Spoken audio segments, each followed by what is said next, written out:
வணக்கம். தொடர்ந்து எனது கவிதை கேட்டு வரும் அனைவருக்கும் நன்றி. இன்றைய நம் காணொளியில் ஒரு புகைப்படத்திற்காக பூத்தது இன்றைய கவிதை. வாருங்கள் கவிதைக்கு செல்வோம். பாடி ஆடி திரிந்த பருவத்தில் பழகிய விளையாட்டு. பாடி ஆடி திரிந்த பருவத்தில் பழகிய விளையாட்டு. பத்திரமாக நெஞ்சுக்குள் பதிவு செய்த விளையாட்டு. சித்திரமாக தீட்டி சிந்தைக்குள் சேமித்த விளையாட்டு. வண்ணக் கனவுகள் காணும் கன்னி பருவத்திலும் கவிழாத கப்பல் விளையாட்டு. வண்ண கனவுகள் காணும் கன்னி பருவத்திலும் கவிழாத கப்பல் விளையாட்டு. காகித கப்பல்தான் கலக்கும் ஏதாவது என்றால் என்னை கரை சேர்க்கும் கப்பல். காகித கப்பல்தான் கலக்கும் ஏதாவது என்றால் என்னை கரை சேர்க்கும் கப்பல்.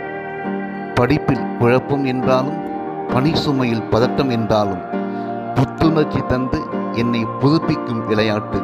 புத்துணர்ச்சி தந்து என்னை புதுப்பிக்கும் விளையாட்டு. வீடியோ கேம் விளையாட்டு தருமா இந்த சந்தோஷம். வீடியோ கேம் விளையாட்டு தருமா இந்த சந்தோஷம். உள்ளத்திற்கும் கண்களுக்கும் அது விஷம். ஆக்கத்திற்கும் ஊக்கத்திற்கும் உணர்வுகள் உயிர்ப்போடு இருப்பதற்கும் உள்ளம் எப்போதும் மகிழ்ச்சியில் ஆடுவதற்கும் காகித கப்பல் விளையாட்டுதான். ஆக்கத்திற்கும் ஊக்கத்திற்கும் உணர்வுகள் உயிர்ப்போடு இருப்பதற்கும் உள்ளம் எப்போதும் மகிழ்ச்சியில் ஆடுவதற்கும் காகித கப்பல் விளையாட்டுதான். விடலையில் பழகிய விளையாட்டு சுடலையில் வேகும் வரை விளையாடுவேன்.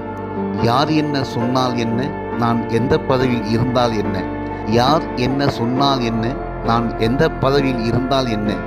எப்பொழுதும் கைவிட மாட்டேன் காகித கப்பல் விளையாட்டை. காதல் எனக்கு மலர்ந்தாலும் காதலன் என்னை கட்டி அணைத்தாலும் கிடைக்காது எனக்கு இந்த இன்பம். காதல் எனக்கு மலர்ந்தாலும் காதலன் என்னை கட்டி அணைத்தாலும் கிடைக்காது எனக்கு இந்த இன்பம். காலம் முடிந்து காலன் வந்தாலும் சொல்வேன். காலம் முடிந்து காலன் வந்தாலும் சொல்வேன். இந்த காகித கப்பலில்தான் அழைத்து செல்ல வேண்டும், இறைவனிடம் சேர்க்க வேண்டும். பாடி ஆடி திரிந்த பருவத்தில் பழகிய விளையாட்டு. பத்திரமாக நெஞ்சுக்குள் பதிவு செய்த விளையாட்டு. எப்பொழுதும் விளையாடுவேன். பாடி ஆடி திரிந்த பருவத்தில் பழகிய விளையாட்டு. பத்திரமாக நெஞ்சில் பதிவு செய்த விளையாட்டு. எப்பொழுதும் விளையாடுவேன். நன்றி. இந்த கவிதை உங்களுக்கு பிடித்திருந்தால் உங்கள் கருத்துக்களை கமெண்ட் பக்கத்தில் பதிவு செய்யுங்கள்.